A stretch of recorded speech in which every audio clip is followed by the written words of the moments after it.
indefinitely. And meanwhile, while that's all going on, geologists and engineers on the ground are trying to understand this landslide and how to stop it. But a special eye in the sky is helping them to stay informed. As Luke Jones reports, unmanned aircraft vehicles, you know them sometimes referred to as drones, are playing a key role. A couple of weeks ago, a geologist based here in Jackson came up with the idea of mounting a camera onto one of these devices. Town officials and some of the geologists working the slide say the imagery is invaluable, but according to federal regulations, it may also be illegal. But your SCFA is calling us after this.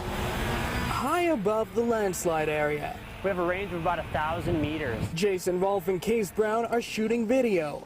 Brown controls this unmanned aircraft via remote, while Rolfe can see the video it's collecting in real time. We try to make sure that we have visual of the equipment at all times. They started doing this on their own, but recently the town of Jackson began requesting their video. Looking at the imagery, I haven't studied in detail, but it's going to be very good resource information. Usually they fly from the Sidewinders parking lot. Today they chose to lift off from across West Broadway. We're able to put the camera in a position that not many people can get to safely.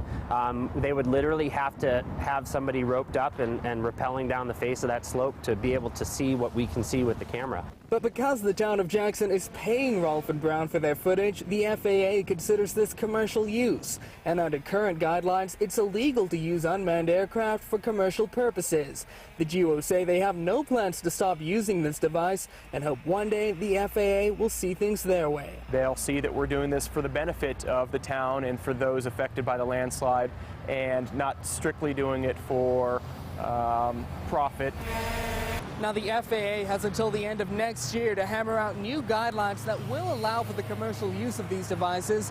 Until then, Rolfe and Brown hope to continue what they're already doing. In Jackson, I'm Luke Jones.